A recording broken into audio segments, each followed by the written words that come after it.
Well, hey there team, welcome back to the channel and welcome to Worth It Then, Worth It Now, a segment where I go and revisit games from yesteryear. I mean, not necessarily that old, but things that I've covered on the main channel, but I feel like deserve a bit more of a revisit, a shout out. Call it Scarlett's favourites, I suppose, and I line it up with a sale where possible. In this case, we're looking at Bears in Space, and it is on sale. It's half price off at the time of this recording. Sort of a Swiss cheese aligning of holes that got me to cover this again, starting with, I'm coming off the back of Crashlands 2. You can have a look at the video if you really want on the main channel, but long and short of it is, I did not enjoy that at all. It's one of those games that fancies itself a humour game, and yet its sense of humour is, for lack of a better term, dog shit. And I know I'm self-professed to be a bit, not prudish, but I suppose I don't really give comedy games the pass that maybe others do. Where if your mission objective is, hey, we're a funny game trying to make you laugh, well, you better fucking make me laugh. But because humor is so subjective, even the best humor game is not going to be for everyone. And so you still have to fall back on the gameplay loop, the core. And often, just to finish off this thought, often humor games actually aren't that strong. Like I said, they rely heavily on their humor. So what's this got to do with Bears in Space? Well, Bears in Space is one of the few games that actually makes me really laugh. But I also understand, subjective as it is, it's a game made by Aussies, a very small team. From what I understand, it's probably mostly one guy, but it did say in the credits that it was like a team of 3. And if your humor is someone that enjoys early Simpsons, Futurama, early Futurama, and Seinfeld, those sort of jokes from, let's say, my youth growing up, then you're gonna love this. I should look this dude up and have a beer with him from one Aussie to another, because he obviously has grown up in the same age bracket as me and falls back to that sort of same mixture of dad jokes and situational absurdism. Anyway, this isn't bloody Scarlett's Corner where he dissects what comedy is, but I am giving you an idea. It's kind of daggy, right? And I love it. The core conceit is you're this sort of, intergalactic gunslinging hero, one day from retirement, and you're transporting a bear prisoner transport, because of course you are.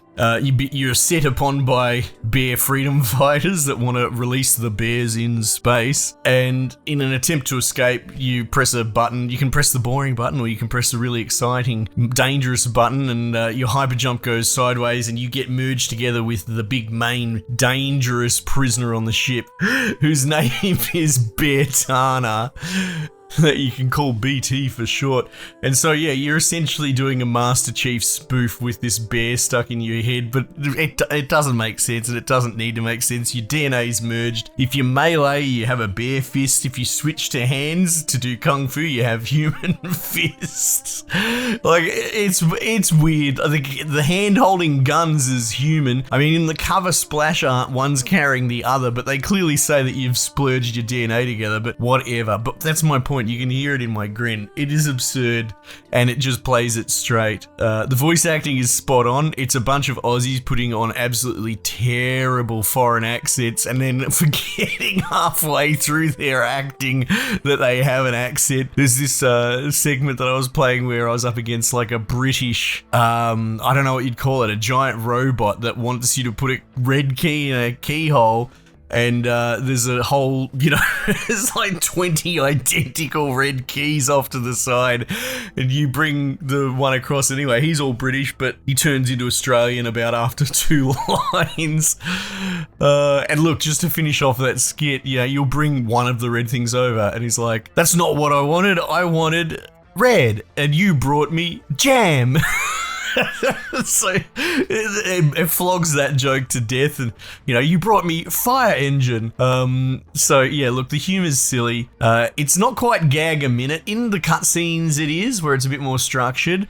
More that it plays like a bit of a boomer shooter throwback. It's good enough. The locomotion and the gunplay is fine. It's not stellar. It's not gonna blow your socks off. And again, it's a humor game first, so it's clearly prioritizing the humor over the gunplay, but it's not bad, right? It does skew a bit more towards Serious Sam, I suppose. There's lots of different weapons and most of them are gags. I'm still not sure if the perfume bottle does anything, but it seems to have an upgrade slider underneath it. I don't think it does any damage. While I'm on that, you know, there is this internalized upgrade system. You kill bad guys, it fills up like an XP bar, it unlocks a variant of the gun at the end of it. Again, I've only just dipped back in. These are pretty shallow because I've covered these games before and there's existing videos before as well, but you know, I was running around with a machine gun and a shotgun or laser. You know, it's got that sort of 50s futurism, think Jetsons, but I recall getting really stupid ones like square basketballs and it's such a weird game.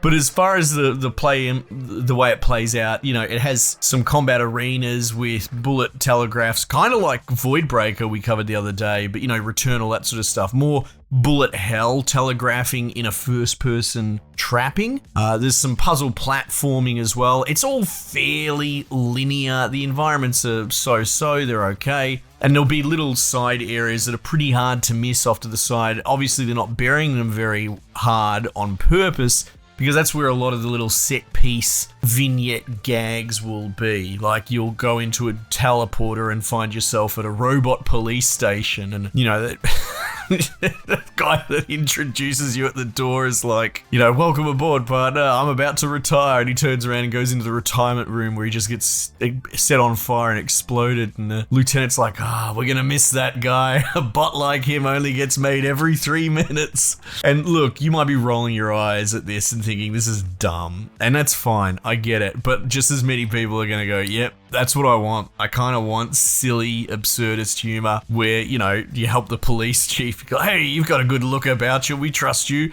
Pick from this lineup who you reckon the criminal is. And you got nothing to go on. You pick one and he's like, yep, if you say so. He did have a nasty look about him, and then they just crush the entire room with a piston and kill all of the lineup guys anyway. So yeah, it's mental and off the rails, but it doesn't flog it too hard. Like, that's the thing.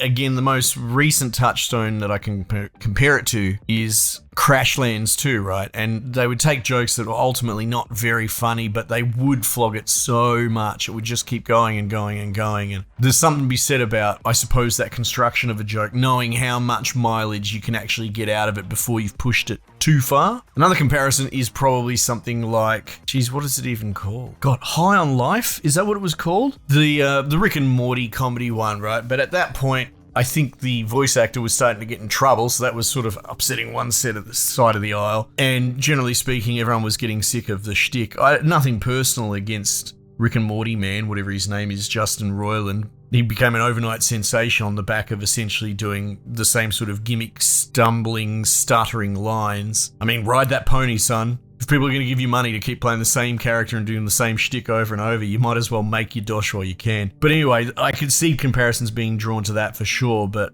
I would argue I find this funnier for the reasons mentioned. But yeah, look, if you've got a little bit of money to splash around and maybe you are looking for a bit of a dad joke game that's an okay shooter, you can't really go wrong with Bears in Space. Anyway, team, I might just leave it there for the time being, and I'll catch you guys on the next one.